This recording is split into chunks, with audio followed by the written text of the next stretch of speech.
थोड़ी सी हनुमान जी की बीमारी पकड़ो आप।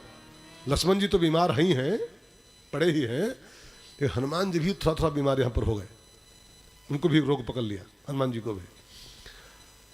अभी हनुमान जी वापसी करेंगे तो आप देखो हनुमान जी कबूल करेंगे कि लक्ष्मण जी की दवाई तो खाली बहाना थी, प्रभु आपने हमारी दवाई करने भेजा था हमको, दवाई तो मेरी हुई। हनुमान जी को यहाँ पर एक रोग पकड़ लिया, यहीं पर चौपाई में पढ़िए क्या लिखा है, चला प्रभंजन सुत बल भाखी।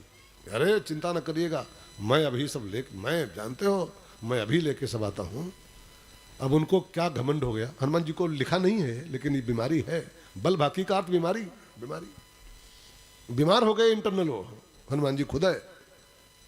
उनको अहंकार हो गया कि मैं मरीज को भी उठा के लाया, वैद्य को भी उठा के मैं ही लाया, अब दवाई उठाने भी मैं ही जा रहा हूँ। मैं न होता तो न मरीज न वैद्य न दवाई कुछ नहीं होता इनका, मैं हूं तभी सब हो रहा है। हा? मैं ही मरीज को उठा के लाया, मैं ही वैद्य को उठा के लाया, और मैं ही अब बूटी लेने जा रहा हूँ। बल भाकी, बल भाकी का अर्थ ही है ईगो, ईगो, बल भाकी में ही ईगो छिपा हुआ है। चला प्रभंजन सुत बल भाकी, अभी जा रहा हूँ, लेके आ रहा हूँ, देखना चिंता न करना, अभी लेके आ रहा हूँ। तो राम जी तो उनके भी वैद्य के वैद्य हैं, तो डॉक्टर के डॉक्टर हैं। राम जी ने उनकी पैथोलॉजी कर लिया फौरन कि बेटा लक्ष्मण की दवाई करने लेने जा रहे हो, तुम खुद रोगी हो गए हो, खुद रोगी तुम हो गए हो, अब तुमको हमें ठीक करना है रास्ते में। क्या भरत जी के थ्रू उनको ठीक कराया गया बाद में, भरत जी के थ्रू हनुमान जी की दवाई हुई है रास्ते में। वापसी करेंगे आप सुनेंगे कथा भी, तो हनुमान जी कबूल करेंगे इलाज में लेने गया था, लेकिन इलाज तो मेरा वास्तव हुआ रास्ते में, मैं खुद रोगी हो गया था। तो हनुमान जी रवाना हुए। अब जो हनुमान जी चले तो थोड़ा सा इस कथा के मर्म को और एक बार समझ लो आप लोग। लक्ष्मण का अर्थ है वैराग्य, एक अर्थ में, ठीक है। मेघनाद माने होता है काम, तो काम के हाथों वैराग्य बेहोश हो गया, बेहोश पड़ा है। अब उसकी दवाई है, लेकिन वो दवाई कहाँ है, पहाड़ों में है, पहाड़ों में। वैराग्य को होश में लाने की दवाई क्या है, संजीवनी बूटी। और संजीवनी बूटी माने क्या होता है, तो गोस्वामी जी रामायण में कहते हैं रघुपति भगति संजीवनी मूरी, अलग से कोई बूटी नहीं है, रघुपति भगति संजीवनी बूटी, संजीवनी मूरी, ठीक है ना। राम जी की भक्ति ही संजीवनी बूटी है। अब राम की भक्ति इसको मिले वैराग्य को, तो ये होश में आ जाए। लेकिन भक्ति मिलती कहाँ है, पहाड़ों में। भक्ति की खान पहाड़ों में है। पहाड़ माने क्या होता है, रामायण में गोस्वामी जी सब परिभाषाएं दिए हैं, खोजना पड़ता है जहां तहां है। पावन पर्वत वेद पुराना, राम कथा रुचिरा कर नाना। ये जो वेद पुराण है ना, 4 वेद और 18 पुराण, ये 22 पर्वत है, 22 पहाड़, माउंटेन। अब इन्हीं में जो राम कथा जहां जहां छिपी हुई है, राम कथा, गोस्वामी जी कहते हैं पहाड़ों में जहां जहां हरि कथा है, पहाड़ों वेद पुराणों में, बस वही भक्ति की खाने हैं। अब उन खानों में से भक्ति को निकालना होता है। ध्यान देना, इसके लिए बहुत बुद्धि चाहिए, अपने आप निकाल नहीं पाओगे। वेदों पुराणों में कथा जहाँ जहाँ छिपी है, भक्ति की मणि जहाँ जहाँ छिपी हुई है, उसमें साधक की बस की नहीं है कि आप अपने आप निकाल पाओ इसमें से। तो क्या करना चाहिए, वो पहाड़ पूरा लेके वेद के पास आओ। हनुमान जी निकाल नहीं पाए थे बूटी अपने आप, निकाल नहीं पाए थे, बूटी छिपी होती है पहाड़ों में। भक्ति की बूटी पहाड़ों में वेद पुराणों में छिपी हुई है। आपके बस की नहीं है कि उन वेदों में से, शास्त्रों में से, पुराणों में से भक्ति की बूटी निकाल पाओ। तो क्या करना है आपको, वो पुराण ही लेके किसी सदगुरु के पास आओ, सदगुरु वैद्य। तो वो सदगुरु उन पहाड़ों में से, राम कथा के खानों में से भक्ति की बूटी निकालेगा, आपको पिलाएगा। तब आपका जो बेहोश वैराग्य है लक्ष्मण, तब वो चेतना को प्राप्त होगा। संजीवनी बूटी ये भागवत में भी आप सुने हैं, वो वैराग्य बेहोश पड़ा था, ज्ञान वैराग्य, है ना। तो वहाँ भी यही बूटी पिलाई गई थी, भागवत कथा सुनाई गई, और कथा में से बूटी निकली और वैराग्य कानम पड़ी, और जो बरसों से बेहोश पड़ा था वैराग्य भागवत वाला, कथा सुनते ही चैतन्य हो गया था, जाग गया था। तो कथा संजीवनी है, वो मिलती है वेद पुराणों में, किसी गुरु के द्वारा जब निकाली जाती है और उसका रस पिलाया जाता है, तब मनुष्य का जो अचेतन वैराग्य है वो चेतन हो जाता है। ये इस कथा का वास्तविक अर्थ है। तो हनुमान जी जा रहे हैं पहाड़ों की ओर लेने बूटी। अब इधर क्या हुआ, गोस्वामी जी कहते हैं इधर नहीं, उधर, उधर। मैंने कल कहा था आपसे, जब जब वो राम की कोई बात कहे तो इधर कहे हैं, और जब जब रावण की कोई चर्चा की तो उधर कहे, उधर। यह देखिए शब्द का प्रयोग क्या हुआ है, उहा। हनुमान जी रवाना हुए, उहा, उहा माने रावण की पार्टी में, उधर कहीं।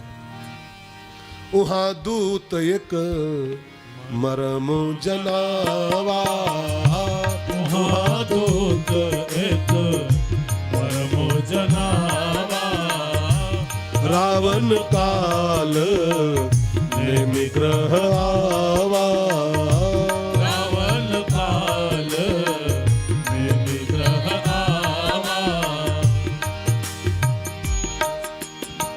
दस मुख कहा मरम ते ही सुना, बस मुख कहा मरम ते ही सुना। बोले बोले काल नैन सिर धोना। किसी दूत ने खबर की रावण को, महाराज लक्ष्मण जी की दवाई तुम्हारा वैद्य कर दी, बता दिया है। हनुमान जी चल पड़े हैं पहाड़ की ओर। तो जो सुना हमारा वैद्य वहां मिल गया, तो रावण ने कहा वैद्य को तो हम बाद में काटेंगे, उधर दवाई कर रहा है, तनख्वाह मुझसे ले रहा है, रोटी मेरी खा रहा है, दवाई करने वहां पहुंच गया। उसको तो हम बाद में निपट लेंगे, पहले तो हमको हनुमान जी को ठीक करना है, रोकना है उसको। तो उसने वो काल नेमि के घर पहुंच, रावण काल नेमि ग्रह आवा। रावण का एक राक्षस था काल नेमि, आप जानते हो नाम उसका। भांति भांति के रूप धरना जानता था वो, जैसा रूप चाहे वैसा धर ले। एक सिद्धि होती है, सिद्धि विद्या होती है एक रूप धरने वाली। तो जैसे अभी देखते हो नाटक में आप लोग कैसे कैसे रूप धर लेते हैं। कोई स्त्री का रोल, लड़का है स्त्री का रोल करता है, ऐसा बढ़िया बोलता है, मटकता है, लगता है कोई लड़की ही है लड़का अंदर से हो। अब कपिल शर्मा का शो देखिए, गुत्थी बन के आता है वो, ऐसा बढ़िया एक्टिंग कर, वैसे आवाज, वैसे सब चाल ढाल। तो अब कलाकारी है, विद्या है कि सब नहीं कर, आप नहीं कर पाओगे। अभी आपको साड़ी पहना दी जाए तो आप गिर पड़ोगे बेहोश के पट दे। आपको साड़ी पहनाई जाए, अब बोलना तो दूर, गिर पड़ोगे पट दे, बेहोश हो गए भैया आपके। हाय हम मेरुआ बनी है, मेरुआ बनी। कला होती है अपनी अपनी, सब विद्या है रूप बनाने की अपनी अपनी एक। तो कालेमी के पास विद्या थी, वो जिसका रूप चाहे धर लेता था, उसी बढ़िया एक्टिंग कर लेता था।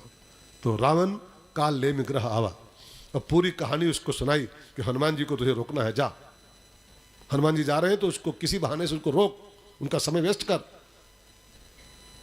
अब काल नेमि सिर धुना, अपना सिर पीटा कि हे भगवान अब टिकट हमारा कटा। हनुमान जी को रोकने भेज रहा है। हनुमान जी को रोकना माने मौत को निमंत्रण देना। कौन रोक पाएगा उसको? हनुमान जी तूफान है। तो उसने समझाने की चेष्टा की, भैया हनुमान को हम रोक सकते हैं क्या? देखा तो तुम ही, तुम्हारी आंखों के आगे तुम बैठे बैठे देखते रहे, अपना खाली सिर कूटते रहे, दसों खोपड़ियां। हाँ? देखा तो तुम ही नगर जे ही जारा, देखा तो तुम ही नगर जे जारा, तासु पंथ को रोकन हारा, तासु पंथ को रोकन पारा। भजी रघुपति करू हित आपना, भज रघुपति करू हित आपना, छाड़हु नाथ प्रथा जल पाना। नाथ प्रथा जल पाना। महाराज देखा तुम्हें, मैंने तुम्हारे जैसे योद्धा की आंखों के आगे नगर जो है जारा, लंका फूंक के चुपचाप चला गया एक सिंगल हनुमान। उसके पंथ को हम रोक पाएंगे? उसके रास्ते को? तास पंथ को रोक नहीं पा रहा। उस तूफान को कौन रोक सकता है? जो उसके आगे जाएगा उसको साथे लेके उड़ जाएगा। इसलिए महाराज हमारी बीवी को विधवा कह करना चाहते हो यार? हमारे बच्चों के अनाथ कह करना चाहते हो बच्चों को हमारे? हम नहीं जाएंगे। तो मेरी तो राय है, भज रघुपति कर हित आपना, तो भी राम को भज। और ये जो देवा ख्वाब देख रहा है, दिन वाले सब सपने देखना बंद करिए। छाड़ो नाथ वृथा जल्पना, ये जो बिना मतलब के सपने देख रहे हो राम को जीतने के, बंद करो इसको। राम को कौन संभाल पाएगा? राम से बैर करके तुम्हारा हित कहाँ है? भजो राम। अब जो राम भजो और ये सब बोला काल नेमि, मैं तय मूढ़ मोर मूढ़ता त्यागू, बड़ा प्यारे चौपाई है यहाँ पर। काल नेमि बोला मैं तय तोर मूढ़ता। अगर कोई आपसे पूछे कि मूढ़ता की परिभाषा क्या होती है, मूढ़ता किसको कहते हैं? बेवकूफ़ी। तो यहाँ पर कालेमी ने परिभाषा दिया, मैं तय, मैं और तय, जिसके जीवन में चल रहा है, ये मैं हूँ, ये तुम हो, ये मेरा है, ये तुम्हारा है, ये हमरा, ये तुम्हारा, ये हम, ये तुम। मैं तय तोर मूढ़ता, यही मूढ़ता है, यही मूढ़। न कुछ मेरा न कुछ तेरा, ये सच्चाई है। न कुछ मेरा है न कुछ तेरा है, न कुछ मैं हूँ न कुछ तुम हो, सब ईश्वर के अंश हैं केवल बस, और सब ईश्वर का है। लेकिन इन तीन में जो फंसा है, मैं तय तोर। रामायण में राम जी ने माया की परिभाषा बताई, माया की, मैं तय मोर तोर तय माया, यही तो माया है, यही मूढ़ता भी है, यही इंसान की बेवकूफी भी है। तो मैं तय तोर मूढ़ता त्यागू, मैं तय मोर मूढ़ता त्यागू, महामोहनी सी सुतत जागू, महामोहनी से सुतत जागू। काल ब्याल कर भक्षक जोई, काल ब्याल कर भक्षक जोई, सपने हो समर की जीती सोई, सपने हो समर की जीते सोई। सुनि दस कंध रिसान अति चहि मन कीन विचार, राम दूत कर बरो बरो या खल रत मल भार। अब कालेमी ने जब समझाने की चेष्टा किया तो रावण तलवार निकाल लिया। तो जा रहा है कि तेरा टिकट मैं काटूं? हनुमान जी को रोकने जा रहा है कि तेरा टिकट मेरे पास रखा है, कंफर्म रखा हुआ, कंफर्म किया हुआ। तो उसने विचार किया कि ये खल मल रत मल भार, ये दिन रात पापिष्ट खल मल रत भार, इसके हाथों क्यों मरो, इस पापी के हाथों, ये पाप का बंडल है, इसके हाथों काहे मरो। अब जब मौत ही फिक्स हो गई है, नहीं गया तो ये मार डालेगा, अब गया तो हनुमान जी मार डालेंगे, तो मरना ही है तो रामदूत कर मरो, रामदूत के हाथों मरो, फिर जाके इस पापी के हाथों काहे मरो। और उसने तुरंत मौत का मैनेजमेंट कर लिया। जब मौत ही पक्की हो गई, उभय भांत देखा निज मरना, देखा मारीच की तरह कि मरना ही पक्का है, नहीं गया तो ये और गया तो हनुमान जी, तो जब मरना ही फिक्स है तो फिर इसके हाथों काहे मरो, फिर मरता हूँ हनुमान जी के हाथों, राम जी के भक्त के हाथों मरता हूँ। और उसने मौत को मैनेजमेंट कर लिया, मौत का डेथ मैनेजमेंट। और मैं तो आपसे कहूँ, इन सब कथाओं के, मारीच की कथा, बालिक कथा, परीक्षित का प्रसंग सुनिए, ये देखिए कालेमी का प्रसंग, जटायु का प्रसंग सुनिए आप, जटायु जी का, ये सब मौत का मैनेजमेंट किए। सामने मौत और जिंदगी दोनों खड़ी थी, लेकिन इन्होंने जिंदगी को अवॉइड करके मौत का स्वीकार किया। क्यों? क्योंकि जैसी बढ़िया मौत पा रहे थे, मौत भी अच्छी मिले इसका भी ख्याल रखो। जीवन ही खाली अच्छा चले ये अच्छी बात नहीं है, मौत भी अच्छी हमको मिले इसका भी प्रयास होना चाहिए हमारा आपका। हम लोग खाली जीवन का मैनेजमेंट करते रहते हैं, प्लाट एक वहाँ ले लें तो वहाँ ले लें, तो बेटी एक बिहार वहाँ तक कर दें, लड़का हो बहुरिया वो ले आए, खाली मौत का ही सिस्टम बनाया करते हैं जिंदगी का। कभी कभी मौत का भी प्लानिंग क्या करो कि कैसे मरे कि हमारी मौत धन्य हो जाए। हा? कैसे जिए वाला तो खूब प्लान चल रहा है, कैसे मरे वाला प्लान क्या करो। हा? कभी कभी मौत को भी ठीक करना है। अच्छी मौत मर जाओगे तो फिर आगे वाला जीवन आपका सब बढ़िया हो जाएगा।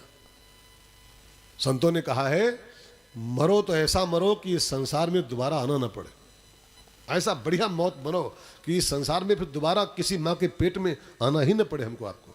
मरे तो फिर गए इस संसार से, ऐसा जाओ। एक सिंहासन चढ़ चले, एक बंधे जंजीर। कुत्ते की मौत मरे तो क्या मरे। हाँ, मौत मरनी है तो अच्छी वाली मरिए, उसका मैनेजमेंट करना पड़ता है। हमारे यहाँ एक शब्द है ना, आर्ट ऑफ लिविंग, आपने सुना होगा, रविशंकर जी का एक ग्रुप है आर्ट ऑफ लिविंग। लेकिन इसी के बगल में एक शब्द और खड़ा करो, आर्ट ऑफ लिविंग के साथ साथ आर्ट ऑफ लिविंग हमको आनी चाहिए। जिंदगी की ही कला खाली सीखते रहे अधूरी कला है, हमको जाने की भी कला आनी चाहिए, आर्ट ऑफ लिविंग भी हमको आनी चाहिए।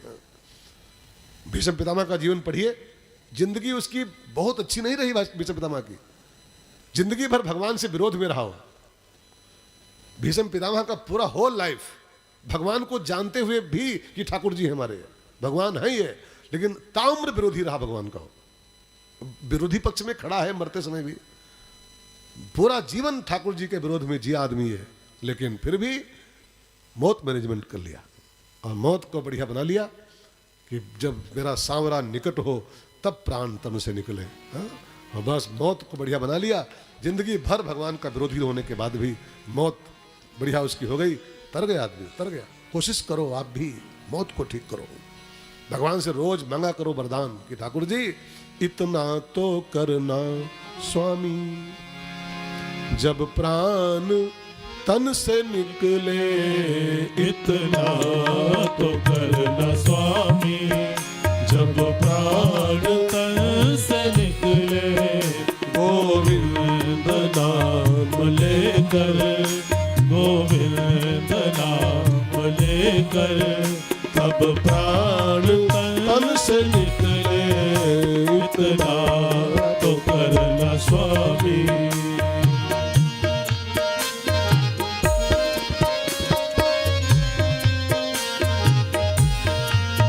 श्री गंगा जी का तट हो, जमुना का बंसी बट हो, श्री गंगा जी का तट हो, सब लोग गाओ। का बंसी बट हो, मेरा सावरा निकट हो, मेरा सावरा निकट हो, तब प्राण तन से निकले, मेरा सावरा निकट हो, तब प्राण तन से निकले, गोविंद नाम लेकर, अब प्राण तन से निकले, इतना तो करना स्वामी।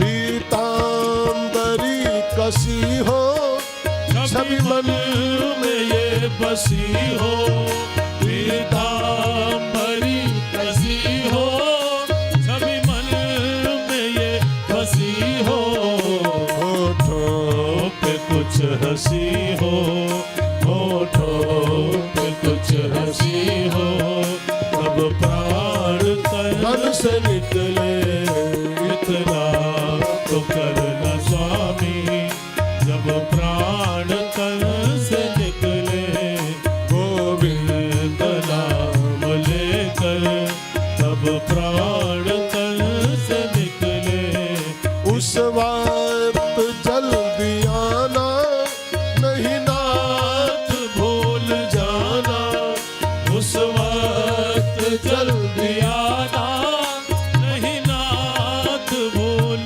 जाना, राधे को साथ लाना, राधे को साथ लाना, जब प्राण तन से निकले, राधे को साथ लाना, जब प्राण तन से निकले, इतना तो करना स्वामी।